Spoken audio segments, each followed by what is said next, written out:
तो चलिए आज हम देखते हैं ये 10th क्लास का चैप्टर 4 है क्वाड्रेटिक इक्वेशंस, है ना, द्विघात समीकरण। तो सबसे पहले तो यही समझ लें कि द्विघात समीकरण या क्वाड्रेटिक इक्वेशन होता क्या है। ठीक, तो जिस समीकरण में चर की उच्चतम घात 2 होती है उसे द्विघात समीकरण कहते हैं। मतलब इसमें जो वेरिएबल होता है जैसे x हो y हो, उसकी मैक्सिमम या हाईएस्ट पावर कितनी होनी चाहिए, 2 होनी चाहिए। तो उसे हम क्या कहेंगे, क्वाड्रेटिक इक्वेशन। समझ में आ गया। अब यहाँ पर इसका स्टैंडर्ड फॉर्म क्या होता है, मानक रूप क्या होता है। जैसे यहाँ पर मैं लिखा हूँ, थोड़ा सा अलग से लिख देता हूँ, बड़ा सा तो आपको दिखेगा। ये है ए एक्स स्क्वायर प्लस क्या है b x plus c equal to 0 होना चाहिए, लेकिन यहाँ x नॉट इक्वल टू क्या होना चाहिए, 0।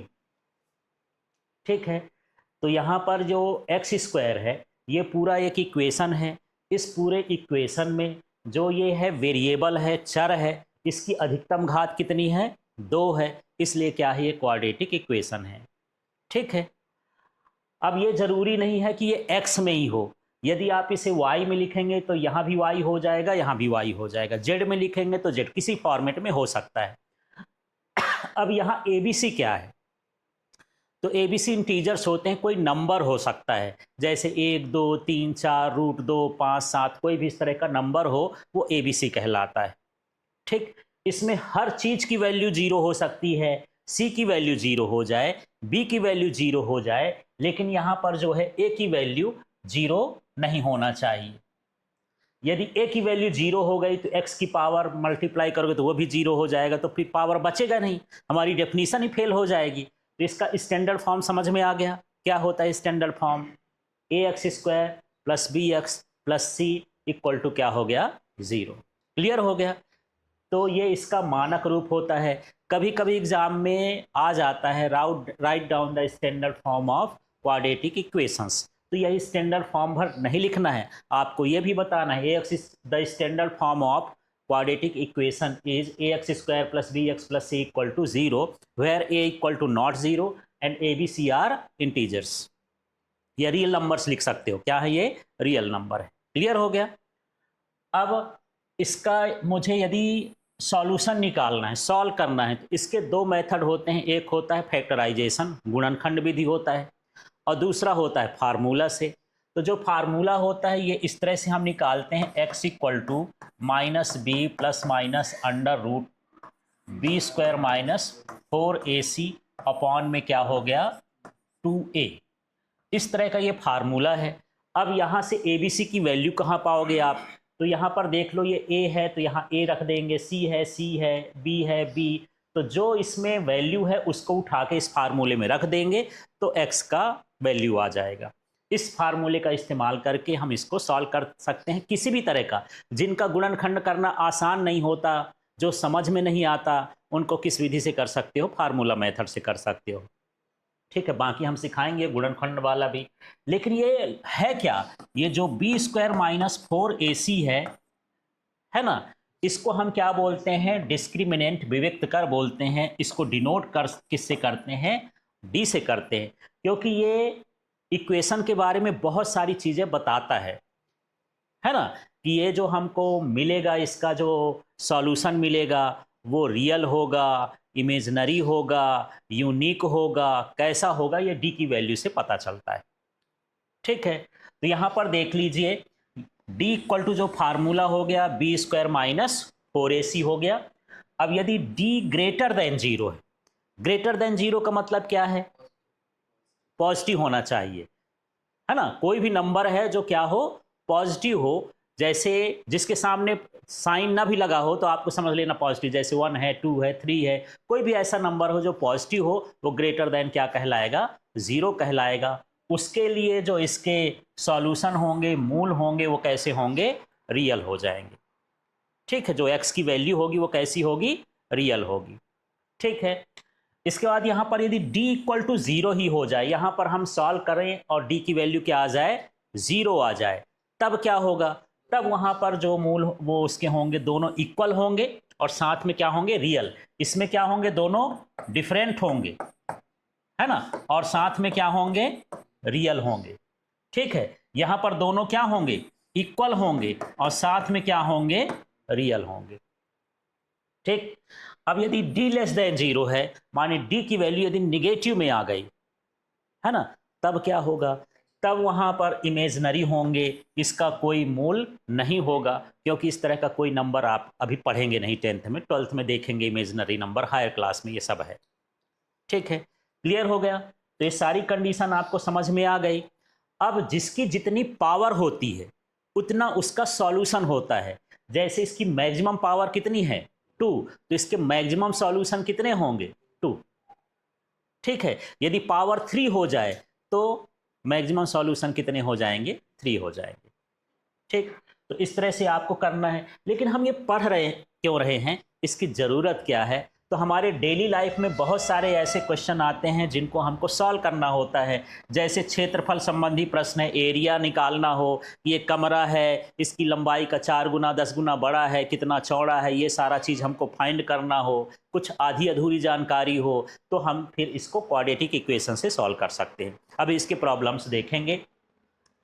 एज संबंधी, है ना, कभी कभी हम ऐसे बोल देते हैं कि नहीं यार, मेरा जो बेटा है मेरे से 5 साल छोटा है और उसका उम्र और मेरे उम्र का गुणनफल 10 है, या मान लो 100 है, तो हम दोनों की उम्र क्या है। अब ऐसी कंडीशन में उम्र हमको पता करना है, एज फाइंड करना है, तब भी हम किसका सहारा ले लेंगे, क्वाड्रेटिक इक्वेशंस का। फिर ये गति समय का प्रश्न हो जाए, है ना, कि कोई 1 घंटे में जो है 4 किलोमीटर जाता है, यदि मैं समय आधा कर दूं तो कितना किलोमीटर जाएगा। ऐसे करके हमको डिस्टेंस और स्पीड का और टाइम का रिलेशन हमको फाइंड करना हो, तब भी हम इसकी ज़रूरत समझते हैं। जब आगे आप इंजीनियरिंग करेंगे, किसी लाइन में जाएंगे सिविल वगैरह, तो फिर इसमें ज़रूरत पड़ेगी इसकी। ज्यामिति समस्याएं हैं जो ज्योमेट्रिकल है, जैसे बहुत सारी ऐसी होती हैं, मंदिर बन रहे हैं कुछ भी, तो डिज़ाइन बनाना पड़ता है, उस डिज़ाइन का शेप देना पड़ता है, उसका कैलकुलेशन करना पड़ता है, तो वो कैलकुलेशन भी हम किससे करते हैं, यहाँ पर द्विघात समीकरण से कहते हैं। क्लियर हो गया। तो एक बार मोटा मोटा इसमें रिवाइज करते हैं और आपको समझाते हैं कि है क्या।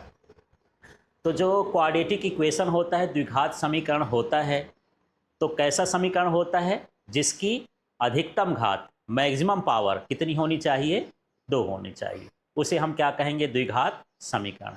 ठीक है, तो इस द्विघात समीकरण क्वाड्रेटिक इक्वेशन के कितने सॉल्यूशन होते हैं, कितने हल हो सकते हैं, 2। एक्स की वैल्यू कितनी आएंगी, 2।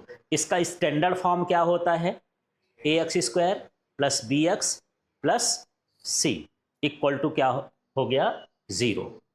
ठीक है, लेकिन इसमें भी कंडीशन क्या है, ए इज नॉट इक्वल टू 0, सबकी वैल्यू 0 हो जाए पर ए की वैल्यू 0 ना हो। पर यहां पर ए बी सी क्या है, a b c are real numbers.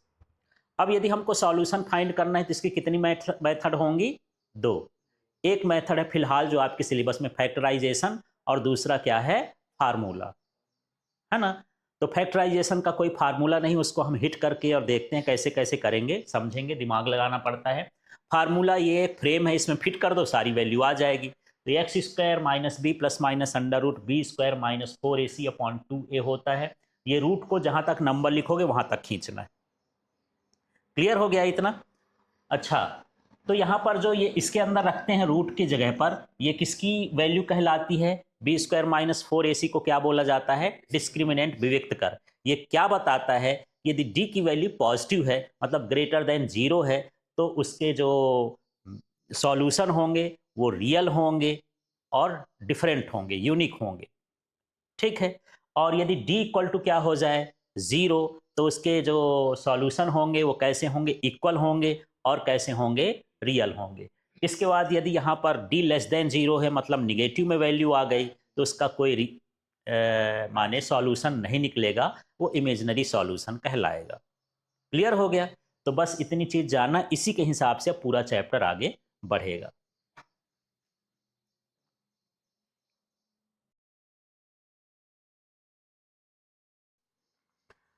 तो हम लोग हैं 10th मैथ्स में, ठीक है, और ये चैप्टर कौन सा है, 4 है, क्वाड्रेटिक इक्वेशन, द्विघात समीकरण। इसमें ये उदाहरण है, और इस उदाहरण को समझना है। अभी हम इसके पहले वीडियो में समझे कि इसका हम यूज कहाँ करते हैं, तो इसका यूज हम करते हैं ऐसी ही समस्याओं के लिए। तो चलिए यहाँ पर देखिए, जान और जीवंती दोनों के पास कुल मिलाकर कितने कंचे हैं? 45 कंचे, समझ गए? दोनों 5-5 कंचे खो देते हैं और अब उनके पास कंचों की संख्या का गुणनफल 124 है। हम जानना चाहेंगे कि आरंभ में उनके पास कितने कितने कंचे थे। तो इसके लिए हमको केवल गणितीय रूप करना है, सॉल्यूशन नहीं निकालना है, हल करने की जरूरत नहीं है। और कर भी दोगे, आगे पूछ दे, मान लो आप ये पढ़ के जाते हो एग्जाम में, पूछ दे, इसका हल भी करें, सॉल्यूशन भी निकालें, तो फिर हल भी करना है। इसका इंग्लिश वर्जन देखिए, एग्जाम्पल 1 क्या कहता है? Represent the following situations mathematically. यहां पर है John and Jivanti together have 45 marbles. कंचे तो खेले हो गए ना। Both of them lost 5 marbles each. दोनों ने 5-5 मार्बल को क्या कर दिया? खो दिया। And the product of the number of marbles they now have is 124। खोने के बाद जो बचा, यदि हम उनका मल्टीप्लाई कर दें तो उनके पास कितना मार्बल है अब? हाँ, उनका प्रोडक्ट 124 है। We would like to find out how many marbles they had to start with. तो उनके पास शुरू में कितने मार्बल्स रहे होंगे, ये हमको फाइंड करना है। इसका हमको केवल सिचुएशन का मैथमेटिकली एक्सप्रेशन देना है। ठीक, तब हम इसके लिए क्या करेंगे, थोड़ा सा मैं इसको जगह बना लेता हूँ, ये वाली लाइन हटा देता हूँ। ठीक है, क्वेश्चन तो आपको समझ में आ गया होगा। चलिए, जो हमको फाइंड करना होता है उसको पहले मानते हैं।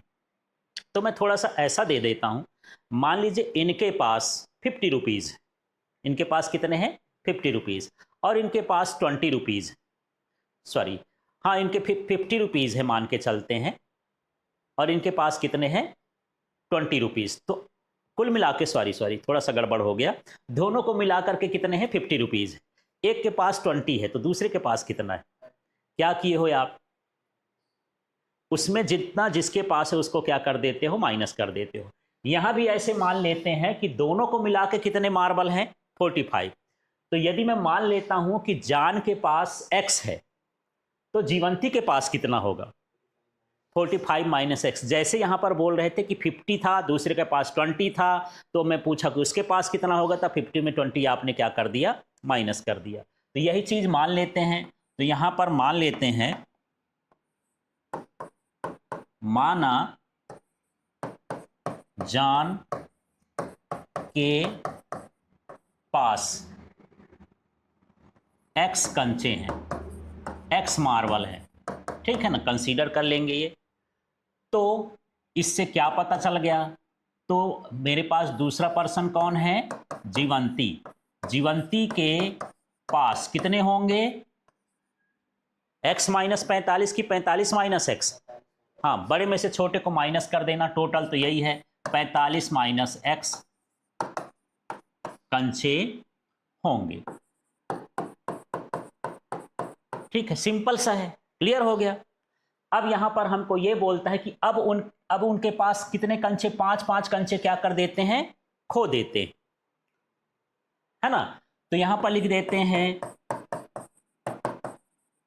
प्रतिबंध के अनुसार। अब इसके पास, जान के पास कितने कंचे थे? x। तो 5 खो देंगे तो क्या हो जाएगा? x minus 5। तो यहां पास लिख देंगे जान के पास कंचे कितने हो जाएंगे? x minus 5। ठीक है, यह चाहे प्रतिबंध के अनुसार लिख दो, या लिख सकते हो दोनों ने 5-5 कंचे खो दिए, तो इसके बाद भी लिख सकते हो। अब यहां पर क्या हो गया? जीवंती, जीवंती के पास कंचे, इसने भी कितने खो दिए हैं? 5। अभी उसके पास कितने हैं जीवंती के पास? हाँ, तो ये हो जाएगा 45 माइनस एक्स। इसमें से 5 खो दिया तो 5 इसमें कम कर देंगे। अब ये क्या बचेगा बताओ? 45 में 5 चला जाएगा तो ये हो जाएगा 40 माइनस एक्स। क्लियर हो गया? अब इतना कर लिए हैं, लेकिन यहां पर यह बोलता है कि उनका गुणनफल क्या है? 124 है। ठीक है, तो यहां पर लिख देते हैं प्रश्नानुसार समीकरण, इक्वेशन लिख देंगे। अब यहाँ पर इसके पास, जान के पास कितना है, x माइनस 5। ठीक है, जीवंती के पास कितना है, 40 माइनस x। लेकिन इन दोनों की यदि हम गुणनफल कर देंगे, प्रोडक्ट निकाल देंगे तो कितना हो जाएगा, 124। तो यहाँ 124 कर दिए। अब इनका ब्रैकेट ओपन करना है तो पहले x का मल्टीप्लिकेशन इससे करते हैं, तो कितना हो जाएगा ये 40x। फिर x का मल्टीप्लिकेशन इससे करेंगे, लेकिन उसके पहले साइन भी देखेंगे, माइनस एक्स से करेंगे तो क्या हो जाएगा, ये माइनस एक्स स्क्वायर। ठीक है, इसी तरह से ये 5 का मल्टीप्लिकेशन -5 का किसके साथ होगा, 40 के साथ, साइन सहित मल्टीप्लाई करना है। ठीक है ना, तो माइनस कितना हो जाएगा, 5 चौको 20, 200। ठीक है, फिर माइनस का माइनस एक्स से करेंगे तो माइनस माइनस क्या हो जाएंगे, प्लस, यहाँ पर हो जाएगा 5x। इस तरह से ये इसके साथ भी मल्टीप्लाई हो गया। तो यहाँ मल्टीप्लाई करते समय आपको साइन का ध्यान रखना है। ठीक, इसके बाद ये कितना हो जाएगा, 124। अब इसको हम स्टैंडर्ड फॉर्म में लिखते हैं। तो देखो स्टैंडर्ड फॉर्म में एक्स स्क्वायर किस में होता है, प्लस में, तो उधर ही ट्रांसपोज कर दें क्या सारा कुछ, या फिर इधर ट्रांसपोज करके साइन चेंज कर देंगे, देख लेते हैं। ये हो गया मेरे पास 40x minus x square minus 200 plus 5x। ये पूरा का पूरा मैंने कॉपी कर दिया। अब इक्वल में तो जीरो होता है ना क्वाड्रेटिक इक्वेशन में, इसलिए इसको इधर ले आएंगे तो ये हो जाएगा -124 इक्वल टू क्या हो गया, 0। अब इसका स्टैंडर्ड फॉर्म हम बनाएंगे, तो इसके लिए सबसे पहले हाईएस्ट पावर वाला फैक्ट देखना है हमको, कौन सा टर्म है, कौन सा टर्म है हाईएस्ट पावर का, ये। तो इसको सॉल्व करके देखेंगे, और कहीं तो नहीं है, ये भी देख लेना है, कहीं है क्या, नहीं है। तो ये हमारे पास हो जाएगा -x²। क्लियर हो गया। इसके बाद यहाँ पर देख लीजिए, अब x वालों को देखना है, तो यहाँ +5x है और ये कितना है, 40x है, दोनों का साइन एक जैसे है, तो क्या हो जाएगा, ऐड हो जाएगा कि, है ना, तो 40 + 5 कितना हो जाएगा, 45x। अब बिना x वाले जो बचे हैं, -200 है और -124 है, ये आपका ऑर्डर होना चाहिए, पहले हाईएस्ट पावर, फिर उससे लेस पावर, फिर विदाउट पावर या जीरो पावर वाला। ठीक है, तो -200 और -124 कितना हो जाएगा, सेम सेम साइन है, ऐड हो जाएंगे, माइनस वही रहेगा, तो माइनस कितना हो जाएगा, 324 इक्वल टू कितना हो गया, 0। इस पूरे इक्वेशन में माइनस का मल्टीप्लाई कर दो, यहां तक भी कर दोगे तब भी सही है, लेकिन माइनस का मल्टीप्लाई करेंगे पूरे में तो मतलब साइन चेंज हो जाएगा। ये माइनस वाला क्या हो जाएगा, +x², ये प्लस है तो क्या हो जाएगा, -45x, और ये माइनस है तो प्लस क्या हो जाएगा, 324 इक्वल टू क्या हो गया, 0। ठीक है, यहां पर लिख सकते हैं बाय मल्टीप्लाइंग निगेटिव। ठीक है, माइनस से गुणा करने पर। इस तरह से केवल आपको इक्वेशन बनाना है इसका। ठीक, फिर सॉल्यूशन तो अभी आगे देखेंगे, जैसा क्वेश्चन बोलता है उसके हिसाब से हमको काम करना है। क्लियर हो गया।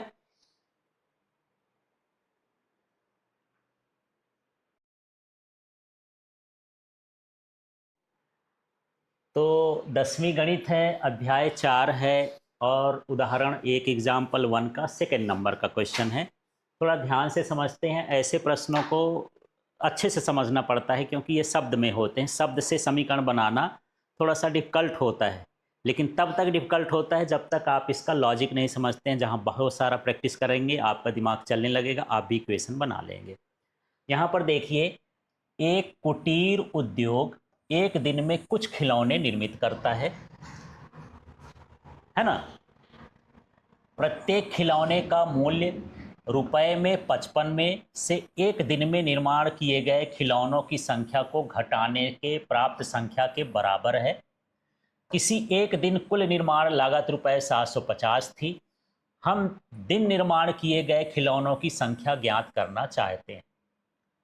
तो देखिए, इन इंग्लिश वर्जन क्या है, a cottage industry produces a certain number of toys in a day. The cost of production of each toy in rupees was found to be 55 minus the number of toys produced in the day. On a particular day, the total cost of production was rupees 750. We would like to find out the number of toys produced on that day. Question कुछ समझ में आया? क्या कह रहा है question? कुछ खिलौने बना रहे हैं। क्या बना रहे हैं? खिलौने। जितने खिलौने बनाते हैं उसमें से 55 में से उतने खिलौने घटा दो तो उसकी कीमत निकल आती। उसका इस तरह से, तो किसी दिन यदि 750 रुपए खर्च हुए तो कितने खिलौने बने होंगे, ये हमको पता करना है। तो इसके लिए हम समीकरण बनाएंगे, इक्वेशन बनाएंगे। क्या सोचते हो आप? क्या करूं मैं? क्या मानूं मैं? जो मुझे ज्ञात करना है, क्या ज्ञात करना है? खिलौनों की संख्या। तो यहां पर मान लेते हैं, माना खिलौनों की संख्या x है। यहां पर नंबर ऑफ टॉयज कितने हो गए? x हो गए। क्लियर हो गया? तो यहां पर खिलौने की कीमत की बात करते हैं, तो एक खिलौने की कीमत। अब प्रश्न को थोड़ा बड़े ध्यान से आपको पढ़ना है। यह कहता है कि 55 में से एक दिन निर्माण किए गए खिलौने की संख्या के घटाने पर उसकी कीमत बराबर होती। हमको कितने रुपए में? 55 में कितना घटा देना है? खिलौनों की संख्या। जैसे मान लो 10 खिलौने यहां पर बने, तो 55 में 10 घटा दो तो उसकी कीमत कितनी हो जाएगी? 45 हो जाएगी। ठीक है। यदि आपने खिलौने 50 बना लिए हैं तो इसमें से 55 में से 50 घटा दो तो खिलौनों की कीमत कितनी हो जाएगी? 5 हो जाएगी। ठीक है, इस तरह से। लेकिन यहां पर मैं कितने बना रहा हूं? x। तो खिलौनों की कीमत क्या हो जाएगी? 55 माइनस x रुपीज में जितना भी आएगा। ठीक है। अब मुझे कुल कीमत चाहिए। कितने की है? एक खिलौनों की। और खिलौनों की संख्या कितनी है? x है। तो मुझे क्या करना चाहिए कुल के लिए? मैं ऐसे पूछूं कि एक पेन की कीमत जो है 5 रुपए है, तो 10 की कितनी होगी? मल्टीप्लाई कर दियो, 50 आ गया है। तुरंत आपको समझ में आ गया, संख्या दिया कि इनका गुणा करना है। ऐसे ही एक की कीमत इतनी है, इतने खिलौने हैं, तो इनका हम क्या कर दें? गुणा कर दें, मल्टीप्लाई कर दें। तो क्या आना चाहिए? उसका मल्टीप्लाई, उनका लागत आ जानी चाहिए। कितनी होनी चाहिए? 750। तो यहां पर लिखेंगे, प्रश्नानुसार लिख सकते हैं, है ना, अकॉर्डिंग टू क्वेश्चन। यहां पर हो जाएगा 55 माइनस एक्स, और इनटू में क्या कर दूं? एक्स चाहे इधर लिख दो चाहे इधर लिख दो, कोई फर्क नहीं पड़ता। इन दोनों को यदि हम गुणा कर देंगे तो ये कितनी कीमत का हो जाता है? 750। पूरे खिलौनों की कीमत आ गई। एक खिलौने की कीमत ये है, इतने सारे खिलौने हैं, इनका गुणा कर देंगे तो पूरे खिलौनों की कीमत आ जाएगी। और पूरे खिलौनों की कीमत कितनी दी है? 750। अब इसमें हम क्या करेंगे? अंदर गुणा कर दें तो कितना हो जाएगा? ये 55x माइनस कितना हो जाएगा? इसका गुणा इससे भी हो जाएगा, ये हो जाएगा एक्स स्क्वायर इक्वल टू कितना हो गया? 750। ये हो जाएगा 55x माइनस एक्स स्क्वायर, इसका पक्षांतर कर लेंगे, ट्रांसपोज कर लेते हैं, तो 750 उधर क्या बचेगा? बराबर 0। स्टैंडर्ड फॉर्म में लिखेंगे, सबसे हाईएस्ट पावर पहले देखना है। हाईएस्ट पावर वाला ये है, और भी कहीं देख लेने तो और कहीं नहीं है, तो हम उसी तरह से इसको कॉपी कर दिए, चिन्ह सहित करना है। ये क्या हो जाएगा? माइनस एक्स स्क्वायर, और ये 55x है तो ये क्या हो जाएगा? Plus 55x। इसके सामने कोई चिन्ह नहीं लगा है, आपको खुद से समझना है कि कोई नहीं है तो प्लस लगा देना है। इसके बाद ये हो गया माइनस 750। ठीक है। अब ये माइनस में आया है तो कोई दिक्कत नहीं है, पर माइनस का पूरे में गुणा कर दो तो ये प्लस में हो जाएगा। तो माइनस का गुणा करने पर ये माइनस वाला प्लस में हो जाएगा, प्लस वाला किस में हो जाएगा? माइनस में। माइनस वाला किस में हो जाएगा? प्लस में। 750 बराबर कितना हो गया? 0। इस तरह से यहाँ पर इसका गणितीय रूप हो जाएगा। इसको हम इस तरह से रिप्रेजेंट करेंगे। ठीक है।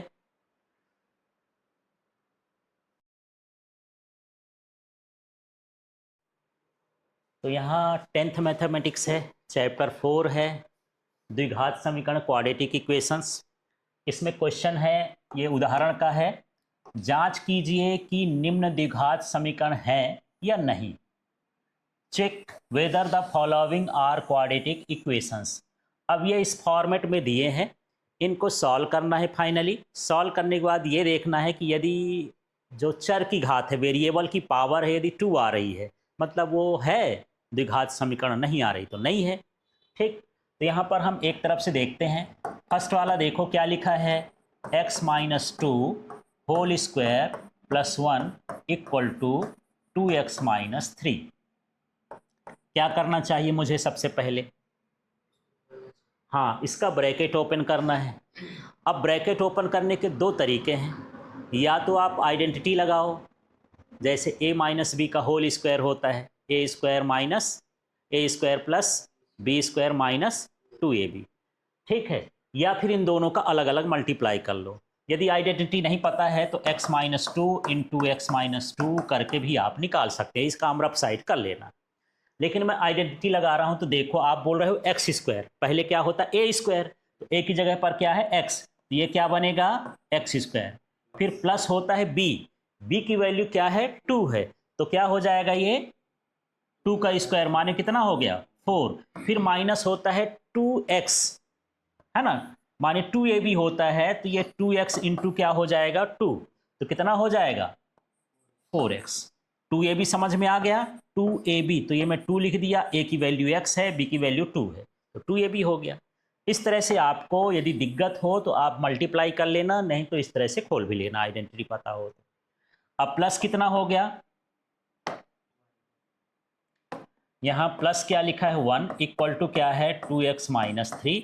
इनको भी इधर ट्रांसपोज, यहाँ 4x था ऐसा, ठीक है, इनको भी इधर ट्रांसपोज कर लेते हैं, तो क्या हो जाएगा x square plus 4 minus 4x plus 1 minus 2x और प्लस 3 इक्वल टू 0।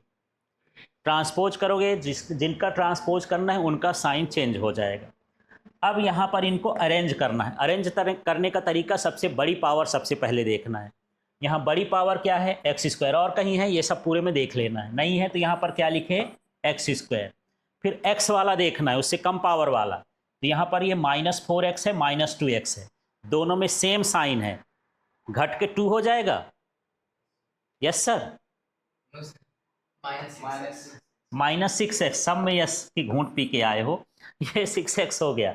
और ये प्लस 4 है, अब बिना पावर वाला है, माने 0 पावर वाला, तो प्लस 4 और प्लस 3 कितना हो गया प्लस 7 इक्वल टू 0। अब पूछा है क्या ये क्वाड्रेटिक समीकरण है कि नहीं है, तो उत्तर है हाँ, यह द्विघात समीकरण है। ये भी लिखना है, इतने भर नहीं निकालना है, इस स्टेप को पूरा फॉलो करना है। क्लियर हो गया फर्स्ट वाला। अब हम यहाँ पर सेकेंड वाला करते हैं और उसको देखते हैं सेकेंड वाला कैसा है। आप लोग इनकी प्रैक्टिस करिएगा, देख देख के वीडियो रोक लीजिएगा और समझिएगा। यहाँ पर जो लिखा है उसको मैं लिख देता हूँ x, फिर इन ब्रैकेट में लिखा है x प्लस 1, बोलते जाओ, फिर क्या लिखा है 8 इक्वल टू क्या लिखा है x प्लस 2, एक ब्रैकेट में। यहाँ पर देख लेते हैं ये वाली लाइन है, और क्या लिखा है x माइनस 2। ठीक से, सबसे पहले ब्रैकेट ओपन कर लेते हैं, तो यहाँ पर इस x का मल्टीप्लाई इससे होगा तो क्या हो जाएगा एक्स स्क्वायर। ये सिंप्लीफाई का चिन्ह लगा देना है।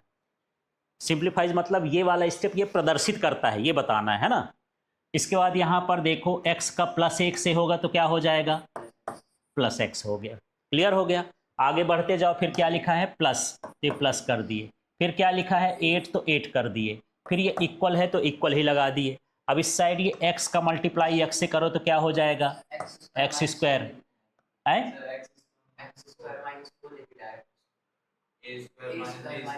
हाँ ठीक है, a square minus B square से भी लिख सकते हो, है ना। अब मैं मल्टीप्लाई करके ही बता रहा हूँ तो वही कर लेना है। वैसे ए प्लस बी है, ए माइनस बी है, तो इसका आइडेंटिटी होता है a square minus B square, उससे आप एक्स स्क्वायर और माइनस 4 लिख देते हैं। तो चलो डायरेक्ट ही लिख देते हैं एक्स स्क्वायर माइनस 4।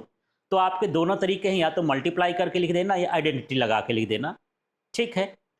अब यहाँ पर हम इसको एक तरफ ट्रांसपोज कर लेते हैं, x square plus x plus 8, इसको तो उसी तरह से कॉपी कर देना है। इसको ट्रांसपोज करेंगे तो minus x square minus 4 equal to कितना हो गया 0। ये माइनस 4 है तो प्लस 4 हो जाएगा।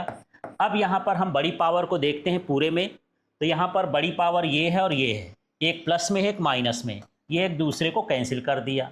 अब यहाँ पर बचा क्या है मेरे पास x और कहीं है नहीं है, तो x बचा, और प्लस 8 और 4 कितना हो जाएगा 12 हो जाएगा, तो ये 12 लिख दिया 0। क्या इसको हल करने के बाद जो चर आया, वेरिएबल आया, उसकी घात 2 आ रही है? इसमें घात 2 है कहीं? नहीं है, मतलब नहीं, यह द्विघात समीकरण नहीं है। इस तरह से आपको, it is not a quadratic equation. ठीक है, तो जब आप इसको सॉल्व करेंगे तभी आप बता सकते हैं, देखने से नहीं बता सकते हैं, है ना, कि एक्स स्क्वायर आ गया इसलिए यहाँ पर जो है ये क्वाड्रेटिक इक्वेशन है। अब हम किस नंबर पर हैं? तीसरे नंबर पर देख लेते हैं। क्या है तीसरा? इसको मैं लिख देता हूँ, ये तीसरा वाला है ना, ये हुआ x ब्रैकेट में 2x प्लस 3 इक्वल टू क्या हो गया, एक्स स्क्वायर प्लस 1। समझ में आ गया? ब्रैकेट ओपन करें तो इसका मल्टीप्लाई करो, कितना हो जाएगा ये 2x स्क्वायर, यहाँ सिंप्लीफाई लगा देना है। फिर इस x का गुणा इससे करेंगे तो प्लस 3 से, तो क्या हो जाएगा प्लस 3x इक्वल टू हो गया एक्स स्क्वायर प्लस 1, है ना। एक एक स्टेप करना है, फिर अगले स्टेप में इसको ट्रांसपोज कर लेंगे, जो इक्वल के उधर है इधर से ले आएंगे, तो कितना हो जाएगा minus x square minus 1 equal to क्या हो गया 0। यहाँ पर अब बड़ी पावर देखते हैं, इसमें है और इसमें सेम पावर है ना, एक में प्लस है एक में माइनस है, घटेगा कि जुड़ेगा? घटेगा, तो 2 में 1 चला गया, यहाँ कुछ नहीं तो 1, कितना आ जाएगा एक्स स्क्वायर, एक एक्स स्क्वायर एक लिखा नहीं जाता। एक्स वाला देखो कितना हो गया प्लस 3x और माइनस 1 इक्वल टू 0।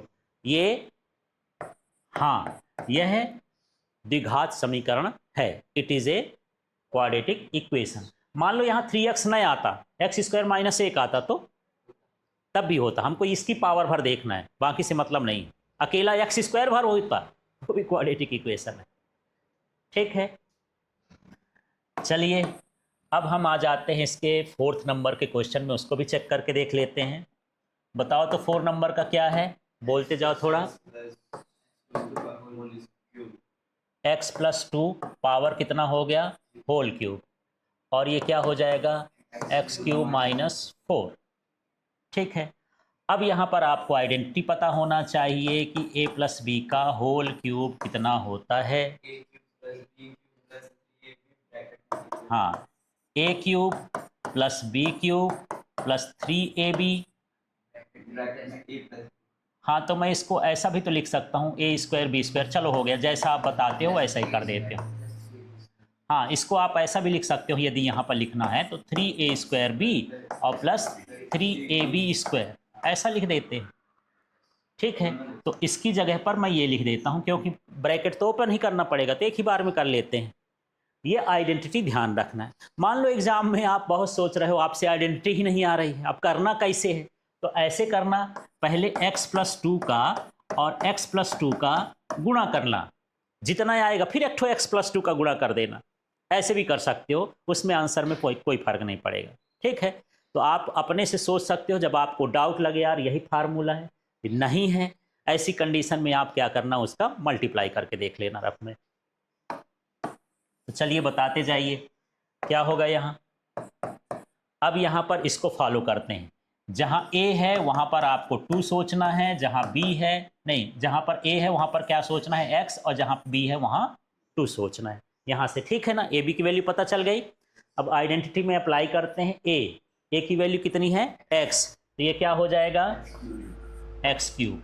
ठीक है, प्लस लगा है, प्लस लगा दो। फिर ये लिखा है b की वैल्यू क्या है 2 का क्यूब करेंगे, है ना, तो 2 3 जा नहीं कर देना, 6, 2 इंटू 2 इंटू 2 3 टाइम्स, तो क्या हो जाएगा ये 8 हो गया।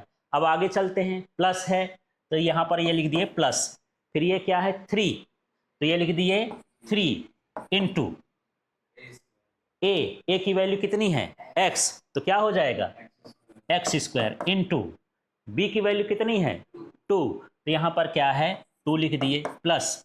फिर आगे बढ़ते हैं तो 3 है तो 3 लिख दिए, फिर a की वैल्यू क्या है x मल्टीप्लाई x लिख दिए, और प्लस b की वैल्यू 2 है तो b का स्क्वायर है तो 2 का स्क्वायर कितना हो जाएगा 4 इक्वल टू ये लिख देंगे एक्स क्यूब माइनस 4। समझ में आ गया? तो इस तरह से ब्रैकेट ओपन करना है। ब्रैकेट ओपन करने के बाद थोड़ा इसका सिंप्लीफिकेशन कर लेते हैं, मल्टीप्लाई कर लेते हैं, ये हो जाएगा एक्स क्यूब प्लस 8। अब ये 3 और 2 का मल्टीप्लाई हो जाएगा ना, तो 6 एक्स स्क्वायर हो गया। ठीक है, यहाँ 3 और 4 का हो जाएगा तो क्या हो जाएगा प्लस 12x हो गया, इक्वल टू क्या हो गया x³ माइनस 4, है ना। अगले स्टेप में हम देखेंगे तो ये हो जाएगा x³ plus 8 plus 6x² plus 12x, और ये उधर से इसको पक्षांतर कर लेंगे तो माइनस क्या हो जाएगा, ये x³ माइनस 4 का क्या हो जाएगा प्लस 4, इक्वल टू क्या हो गया 0। समझ में आ गया। इसके बाद इसमें अब बड़ी घात का हाईएस्ट पावर पहले छांटना होता है। ये x³ है और ये माइनस x³ है, एक दूसरे को कैंसिल आउट कर देंगे। फिर उससे छोटा पावर x² वाला ये है, और कहीं है ये भी देख लेना है, नहीं है तो उसको कॉपी कर दो 6x²। हम इसको भी लिख दिए हैं। अब x वाले देखो और कहीं है, ये अकेला ये 12x है, प्लस 12x है, तो प्लस क्या लिख दिए 12x। अब 0 पावर वाले या नो पावर वाले या नंबर वाले, ये 8 है और ये प्लस 4 है, तो प्लस क्या हो जाएगा ये 12, इक्वल टू क्या हो गया 0। ठीक है, अब यहीं से पता चल गया कि इसकी घात कितनी है, 2 है। तो ये है क्वाड्रेटिक की नहीं है, है। आप और छोटा करना चाहो तो कर भी सकते हो। 6 का यदि सब में डिवाइड कर दे तो 6 से इससे डिवाइड करेंगे तो 6 कट जाएगा तो x² बचेगा। यहाँ पर 6 के कर देंगे तो ये हो जाएगा 2x, यहाँ पर 2 इक्वल टू 0। ऑप्शनल है, आप करना चाहो तो कर दो, ये ज़रूरी नहीं है। यहाँ पर क्या हो जाएगा 6 से भाग करने पर डिवाइडेड बाय 6। अब यहाँ पर ये हाँ लिख देना है और लिखना है यह द्विघात समीकरण है, माने it is a quadratic equation. Clear हो गया। तो इसी तरह से लाइव क्लास देखने के लिए आप LK फिजिक्स ऐप को डाउनलोड कर लें। आपको साइंस, मैथ्स और इंग्लिश की live class, notes, question bank, ये सारा कुछ मिल जाएगा। साथ में LK फिजिक्स ऐप चैनल को सब्सक्राइब कर लें।